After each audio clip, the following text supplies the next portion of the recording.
Melissa punya sifat ramah dan lembut, sedangkan Violet punya sifat pemarah dan spontan. Mereka seperti kucing dan anjing.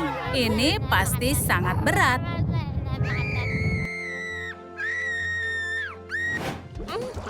Melissa dan Violet bukanlah putri duyung biasa. Panti asuhan mengira tidak ada yang mau mengadopsi mereka. Mereka selalu dikembalikan sampai Monica, si pemilik panti, mengira mereka tidak bisa menemukan rumah. Hingga akhirnya Kylie datang ke panti asuhan. Dia ingin mengadopsi dua putri duyung sekaligus. Dan Monica menyadari kalau ini mungkin adalah kesempatan terakhir mereka. Kylie langsung jatuh hati pada mereka. Dan Monica merasa senang. Jika mereka tinggal di sini 1 bulan lagi saja, panti asuhan pasti akan porak-poranda. Situasi menjadi kacau kalau mereka berdua bertengkar.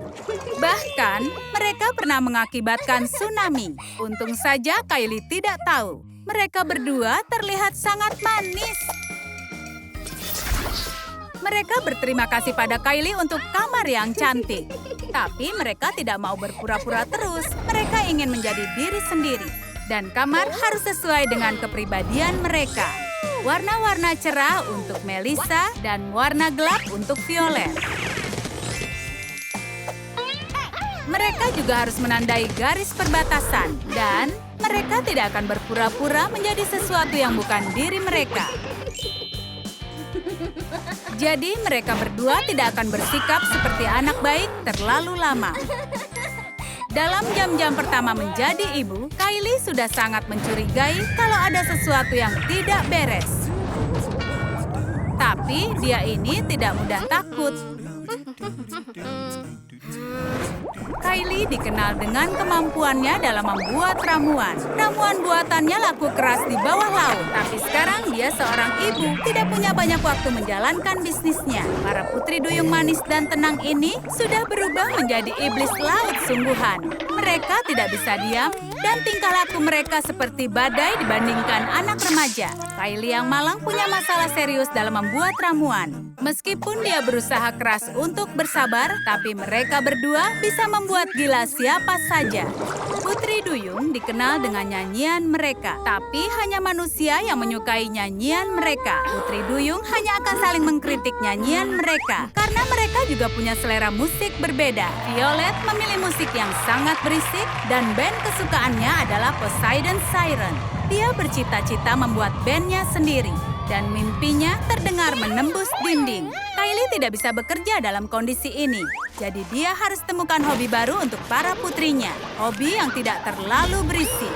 Seperti mengerjakan PR, sangat tenang dan juga produktif. Tapi mereka butuh ruang kerja sendiri-sendiri. Kylie punya ide. Dia langsung membuat sekat dan masing-masing sisinya sesuai dengan kepribadian mereka. Mereka memang benar-benar berbeda dan tidak pernah sependapat bahkan untuk hal yang kecil. Ini menjadi semakin konyol saja. Violet baru saja merapikan dudukan toilet dan Kylie merasa sangat tidak nyaman.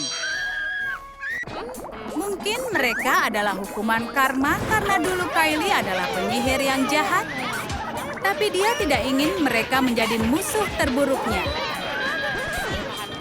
Mereka haus perhatian dan selalu mengganggu Kylie ketika membuat ramuan. Dan terkadang mereka berdua juga mengubah resep ramuannya. Mereka memang punya potensi menjadi pembuat ramuan. Kadang mereka membuat sesuatu yang tidak biasa. Kasihan Kylie, dia harus berurusan dengan pertengkaran. Jika kalian kira mereka hanya bertengkar di rumah, kalian salah besar.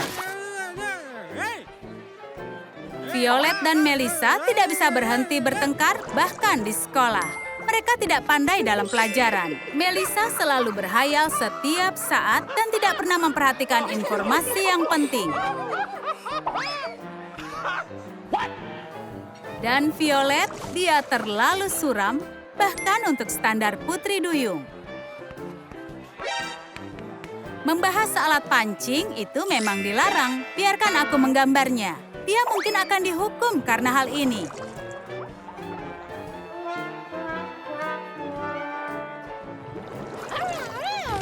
Yang lebih berat daripada belajar adalah berdamai dengan dunia. Putri duyung bersaudari ini tidak bisa berteman dengan hiu atau spons laut. Jika salah satu dari mereka mendapat teman, yang satunya akan merasa iri dan mencoba merusak semua. Violet menyuruh petugas kebersihan menggunakan teman baru Melissa untuk membersihkan lantai. Melissa tidak bisa membiarkan hal ini. Dia mengajak penyelam scuba ke sekolah. Camilan kesukaan setiap ikan hiu. Jadi teman baru Violet akan melupakannya dalam sekejap. Memang sulit mencari teman baru jika kalian tidak bisa berhenti bertengkar. Sikap mereka yang buruk, selalu bertengkar dan banyak drama di sekolah Poseidon membuat mereka langsung dicap memiliki reputasi buruk. Seminggu kemudian, Kylie langsung dipanggil untuk bertemu dengan kepala sekolah. Karena mereka berdua sudah berani menjahili kepala sekolah, mereka akan dihukum dengan sangat berat. Tapi, Kylie membawa ramuan ajaib untuk kepala sekolah dan itu sebagai kompensasi kerugian emosi. Rambut John Triton langsung terlihat menawan. Tapi itu tidak lama karena penawar ramuan Kylie adalah Poppy. Sekarang dia botak lagi.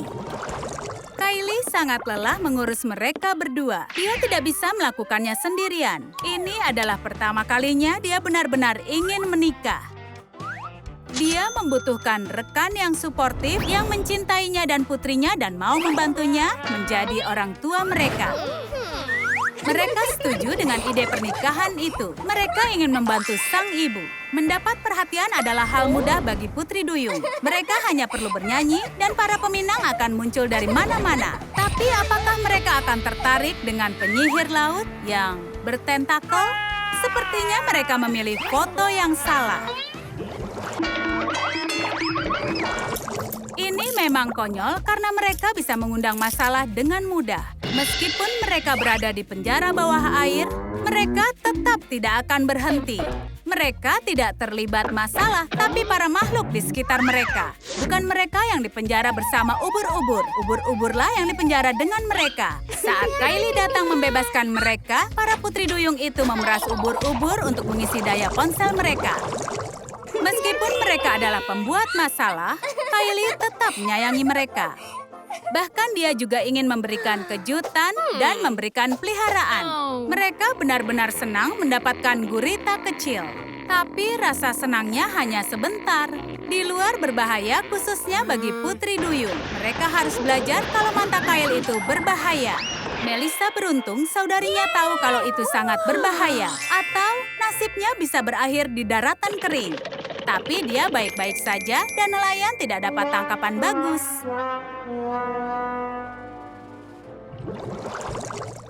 Begitu Kylie sudah mulai terbiasa dengan semuanya, sikap Melissa dan Violet sudah berubah. Kylie dan Poseidon sedang menikmati momen yang romantis. Tapi mereka tidak menyangka melihat frisbee bintang laut. Kencan mereka jadi kacau. Poseidon sangat marah karena bintang lautnya dilempar-lempar. Kylie benar-benar tidak tahan lagi. Dia akan kembalikan mereka ke panti asuhan. Dan ini adalah mimpi terburuk Monica. Sekarang mereka sadar kalau mereka sangat nakal dan mereka ingin mengubah sikap.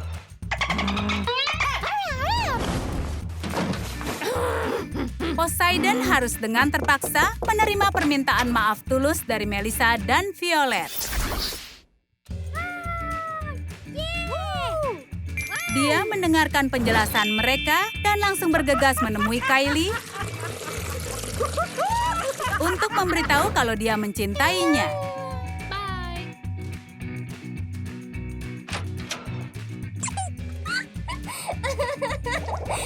Mereka benar-benar gembira. Karena sekarang hubungan Kylie dan Poseidon sudah kembali membaik, keadaan di rumah pun sudah semakin membaik. Kylie tidak lagi merasa nyanyian Melissa menyebalkan. Suaranya benar-benar merdu. Permainan gitar solo Violet juga membuat Kylie senang. Kylie menyadari kalau dia bisa membuat kedua putri duyung ini akur. Mereka hanya perlu dimengerti kalau mereka lebih baik bersama daripada terpisah. Dan hidup mereka akan menjadi luar biasa. Sekarang mereka adalah bintang tenar dan grup mereka Love Diver menduduki peringkat atas. Kylie juga sangat bahagia, tapi kemudian ternyata mereka berdua akan diambil. Kylie harus memutuskan yang harus dilakukan untuk mereka. Apakah yang harus dilakukan oleh Kylie? Squid Game di bawah air? Tontonlah di Trum Trum Trick.